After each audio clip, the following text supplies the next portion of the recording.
Australian authorities are investigating more links between Islamic State and the gunman who attacked a Hanukkah celebration on Bondi Beach. Australia's Prime Minister is again appealing for national unity in response to the killing. I think what Australians want is to come together.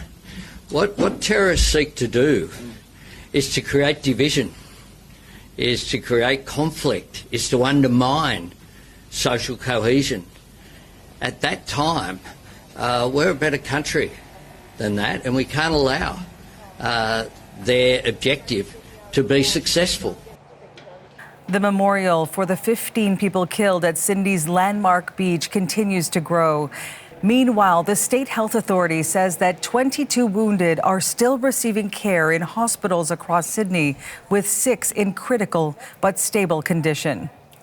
We begin our coverage live from Sydney, Australia this morning. Georgie Smythe is with our CBC News team there.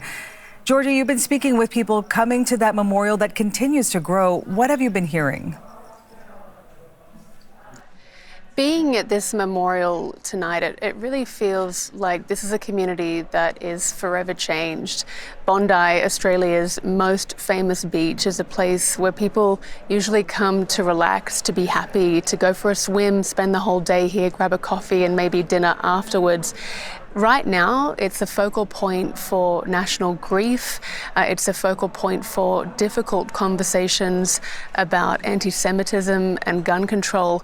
All day and all night, we've seen people coming here with their friends and family, carrying flowers and candles to be with each other and to sit and to bear witness to this unthinkable violence that happened just meters away from where we're standing. The crime scene tape is still up. There are still items on the ground that people had to leave as they fled those gunshots on the beaches and up the road to safety. We've spoken to many people today who are here to think about the people that they know who were killed or injured at this shooting. And here's what some of them told us today. We were all just very shocked. So to come down here is quite special to just see what's happening, because we can't believe it's happening in our country. It's really nice to see all the people who've come out here, like no matter the race or like religion or everything. It's just so nice to see Australia come together like after, this event. It's pretty sad, but we'll get through it. And I'm not sure if you can hear, but there are people singing right now.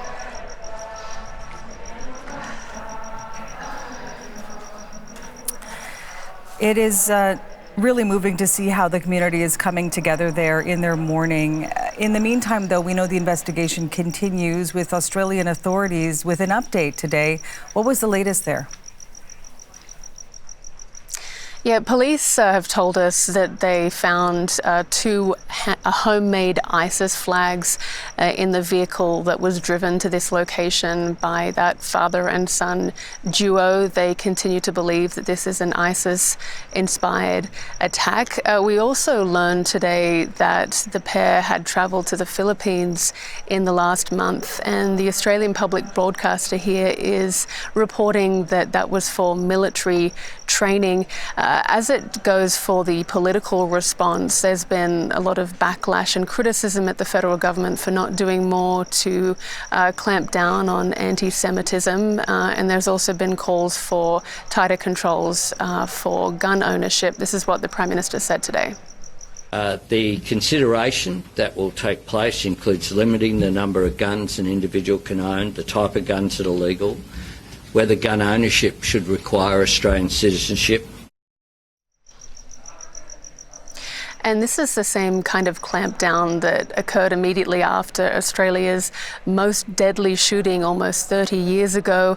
There was a big gun buyback and new policies in place to make it harder for people to be able to own guns. But it's also the same kind of clampdown people say didn't go far enough to prevent another tragedy happening.